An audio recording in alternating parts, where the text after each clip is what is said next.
बिस्मिल्लाहिर्रहमानिर्रहीम अस्सलामु अलैकुम। आज हम बनाएंगे बहुत ही ज़्यादा मज़ेदार से क्रिस्पी और मसालेदार से मिक्स वेज पकोड़ों की रेसिपी। इफ़्तार स्पेशल रेसिपी है ये। इफ़्तार में हर घर में पकोड़े तो बनाए ही जाते हैं। इस तरह से आप एक बार इस रमज़ान में मिक्स वेज पकोड़ा बना कर देखिए, मुझे पूरा यकीन है ये आपको बहुत ज़्यादा पसंद आएगा। फिर चलिए फटाफट से रेसिपी को स्टार्ट करते हैं। तो यहाँ पर मैंने एक बड़ा सा मिक्सिंग बोल लिया है। इसमें हम 1 कप की जितनी लंबाई में कटी हुई पत्ता गोभी, 1 कप के जितने लंबाई में कटे हुए गाजर और एक बड़े साइज़ का प्याज, जिसको कि इस तरह से मैंने लंबाई में कट कर लिया है, इन सारी सब्जियों को हम मिक्सिंग बोल में ट्रांसफ़र कर लेंगे। और साथ ही यहाँ पर मैंने 1 कप के जितना फूल गोभी लिया है, जिसको कि मैंने इस तरह से लंबाई में ही कट किया है। इसको मैंने अच्छी तरह से वॉश कर लिया था, ये भी हम इसी में ऐड कर लेंगे। और एक बंच पालक का लेकर उसको अच्छी तरह से धोने के बाद मैंने इसको इस तरह से मोटा मोटा चॉप कर लिया है, वो भी हम सब्जियों के साथ ही ऐड कर लेंगे।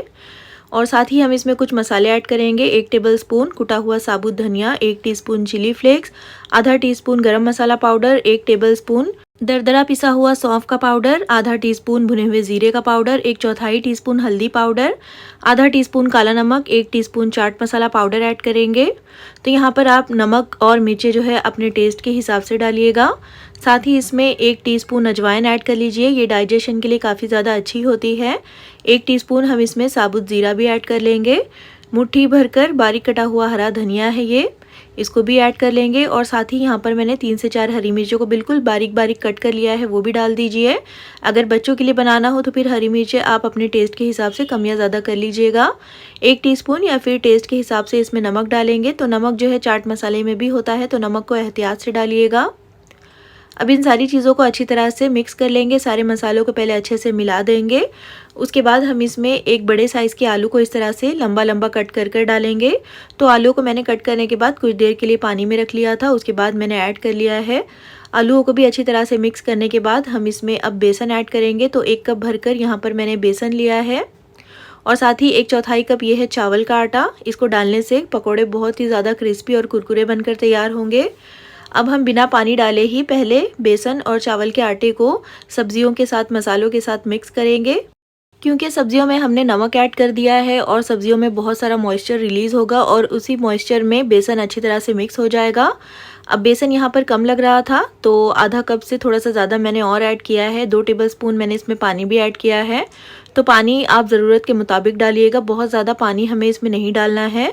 अब देखिए अच्छी तरह से ये मिक्स हो गया है। तो 1 टीस्पून भरकर इसमें अदरक लहसुन का पेस्ट, 1/4 टीस्पून बेकिंग सोडा और 1 टीस्पून पानी डाल करके हम इसको फिर से अच्छी तरह से मिक्स कर लेंगे। तो बेकिंग सोडा बिल्कुल थोड़ा सा डालिएगा, जिससे कि पकोड़े बहुत ज़्यादा हार्ड नहीं होंगे, बहुत ही अच्छे से अंदर से ये फूले फूले बनेंगे और अंदर तक ये अच्छी तरह से पकेंगे भी।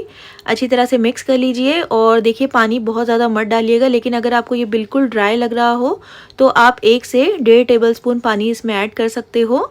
अब लास्ट में हम इसमें 1 टेबलस्पून गरम तेल डालेंगे। तो आखिर में इस तरह से गरम तेल डालने से पकोड़े काफ़ी ज़्यादा क्रिस्पी बनकर तैयार होंगे। तेल को भी अच्छी तरह से मिक्स कर लीजिए और हमारा पकोड़ों का बैटर तैयार है फ्राई करने के लिए।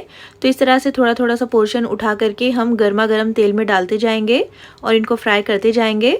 तो इनका शेप वगैरह कुछ भी नहीं बनाना है, बस इस तरह से थोड़ा थोड़ा सा पकोड़ों का बैटर उठाते जाइए और गर्म तेल में डालते जाइए। तो थोड़ी थोड़ी दूरी पर डालिएगा इनको।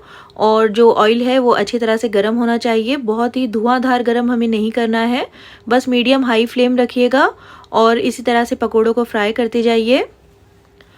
और देखिए जब इसमें झाग थोड़ा सा कम हो जाएगा, पकोड़े एक तरफ से अच्छी तरह से फ्राई हो जाएंगे, इन पर कलर आ जाएगा, तो हम इनको पलट देंगे।